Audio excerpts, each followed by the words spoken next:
Okay guys, just like my Let's Talk on War for the Planet of the Apes, potential spoiler alert. So if you guys don't want to be spoiled with the amount of leaks from the set of this production, ye be warned. So let's not waste any more time and talk about The Fallen Kingdom.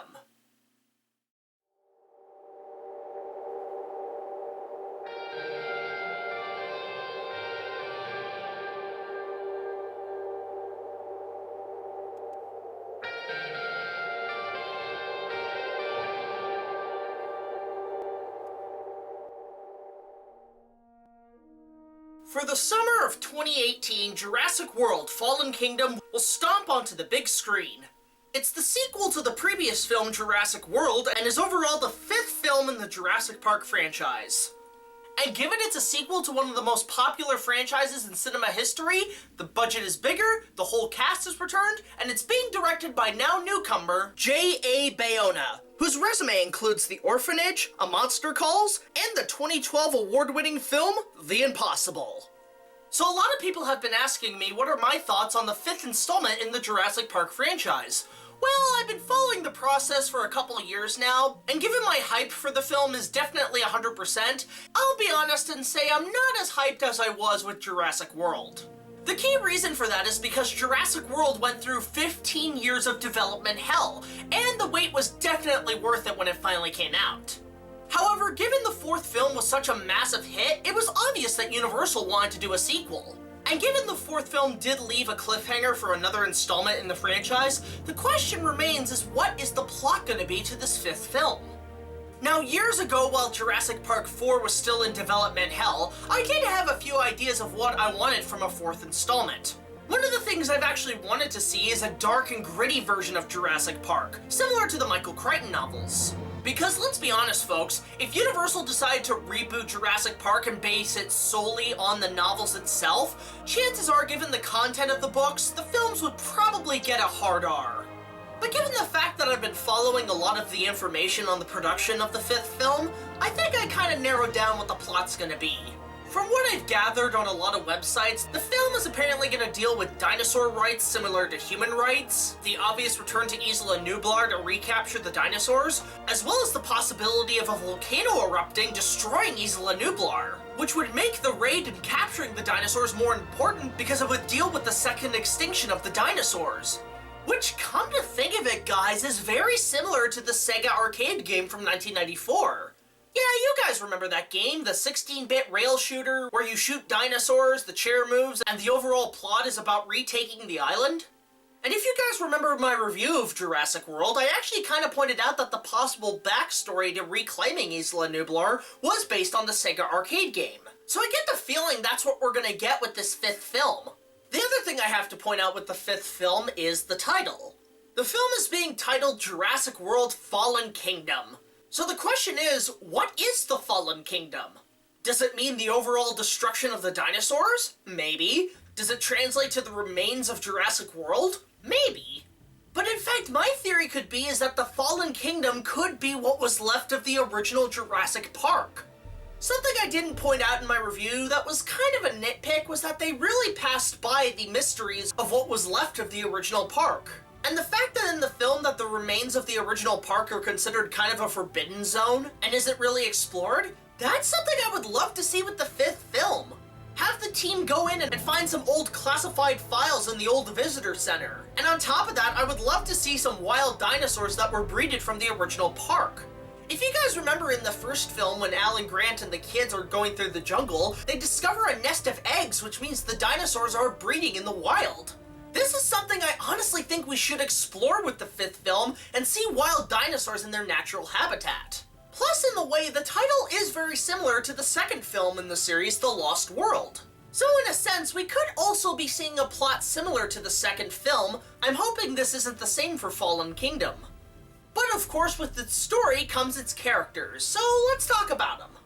One of the biggest things that was announced about the 5th film is that a lot of the cast members from Jurassic World are returning for this installment, including Chris Pratt, Bryce Dallas Howard, and BD Wong.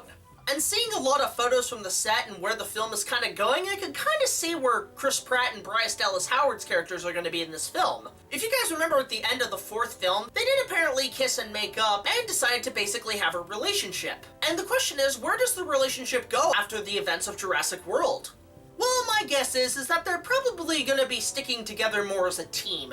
And on top of that, I think one of the biggest elements of plot in this film is that the US government is kind of wanting to get involved with capturing these dinosaurs, so they essentially want to raid the island, but they need some people who have been on the island before. It's kind of like in the third film. So my guess is that they hire Chris Pratt and Bryce Dallas Howard to lead them on their quest through the island.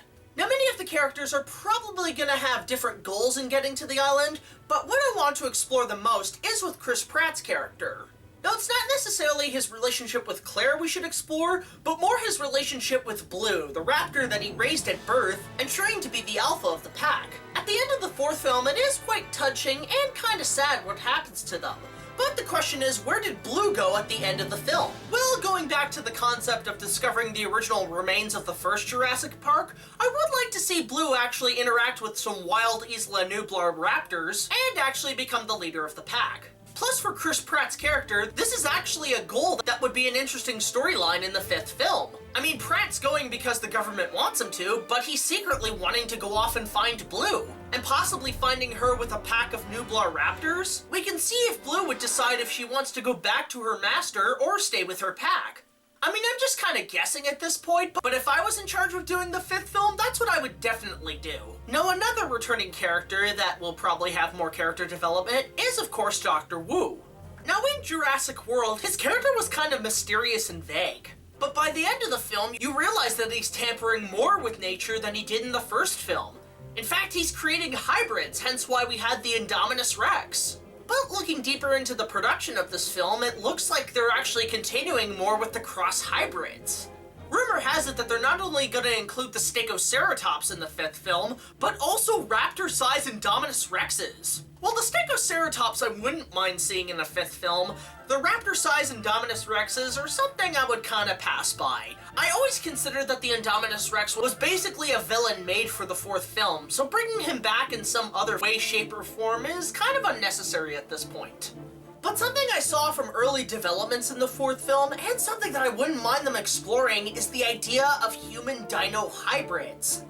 I know a lot of people disagree on this idea, thinking it's incredibly stupid, but think about how haunting and dark it would be if they actually went this route. In a way, it could be something out of a film like Alien, and that would be fucking horrifying. But of course, the biggest story to break in the production of Fallen Kingdom is, of course, the return of one of the most popular characters in the franchise, Ian Malcolm, played by Jeff Goldblum. And it's funny to think that it's been 20 years since we last saw him in The Lost World. So another question that has to be asked is where he's been after 20 years. In Jurassic World, there was actually an Easter egg that showed a visitor reading one of his books. But again, what would his opinion be on the creation and destruction of Jurassic World? Would he still be with the whole chaos theory? Or would he just let it go and put it in the past? I'm kind of curious to see where they're going with Ian Malcolm in this film. But the biggest question remains is what dinosaurs we're gonna see in this movie. Well, I think it's a given with the amount of photos from the production that we are definitely gonna see a lot of the returning dinosaurs. Plus, looking at the production stills, they've actually listened to the critical feedback of the fourth film and are going for real practical animatronic effects in this movie. And it's freaking awesome! We've seen the Stegosaurus, the Triceratops, the return of the Spitter, which thank God, because we haven't seen him since the first film, and of course the return of the star of the franchise, Rexy, in a full-size animatronic form. And my God, does this thing look awesome up close. I can't wait to see it in action.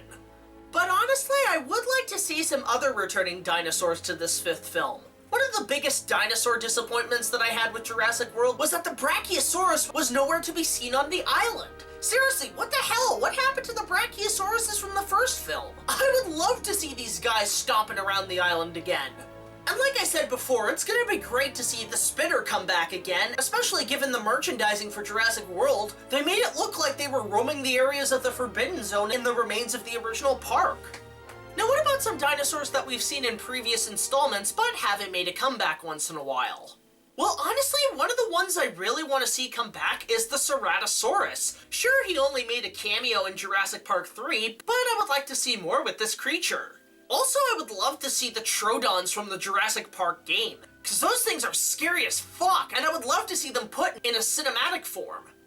Actually, come to think of it, a dinosaur that we haven't seen yet in the franchise is Carnotaurus. Now, in the book The Lost World, the Carnotauruses are much different than what you see in a film like Disney's Dinosaur. In this one, they're actually more freaky looking and have the DNA of a chameleon, which includes camouflage and the weird eyes that a chameleon has. Holy shit, that would be fucking awesome in a Jurassic Park movie. But honestly, guys, as much sense as it wouldn't make, I would love to see the return of the Spinosaurus. Now, I know what you're thinking. I've said before that I'm not a fan of this character. Now, I'll take that back in some sense, because I thought the design of the Spinosaurus in Jurassic Park 3 and the character were actually kind of cool and kind of a threatening presence. But the issue I had is that they killed off the star of the franchise in only 30 seconds of screen time. That, for me, is still some straight-up 65-million-year-old bullshit. However, there is a way to fix this problem. Obviously, the scene that pretty much sold Jurassic World and had the audiences roaring with applause was with the T-Rex fighting the Indominus Rex. Now, for the 5th film, I would totally up the ante by having the T-Rex and Spinosaurus go for round 2. And in this one, the T-Rex isn't a juvenile that can easily get its ass kicked. The Spinosaurus this time is going up against Rexy, the wisest, oldest, and largest Tyrannosaur in the Jurassic Park franchise.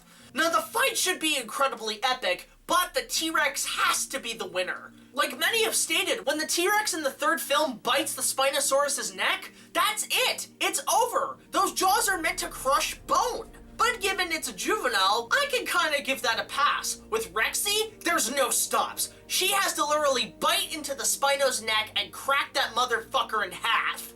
Once again, reclaiming her reign as the Queen of the Dinosaurs. Now, the question whether she stands or falls from her injuries is a choice I'm gonna let the filmmakers make. But as long as she comes out the winner, I'm totally okay with it. But overall, guys, I am definitely looking forward to Jurassic World Fallen Kingdom. From what I've gathered, it's pretty much gonna be an adequate story, with a lot of developed characters, some crazy action that we've honestly never seen in a Jurassic Park movie before, and of course, the return of some of our favorite dinosaurs. And let me tell you, once that trailer drops, you'll definitely see a reaction from me. While it doesn't have the hype that Jurassic World has, given it didn't have a 15-year production of development hell, I'm still overall looking forward to it, and could definitely be my most anticipated film of 2018. And that's my overall thoughts on the upcoming Jurassic World Fallen Kingdom. I hope you enjoyed it, and hopefully my predictions are right. You guys agree or disagree? Let me know in the comments section below, along with what you would want to see in the 5th installment. So until the next video, like, comment, subscribe, and I'll see you guys later. This is BigJackFilms, signing off.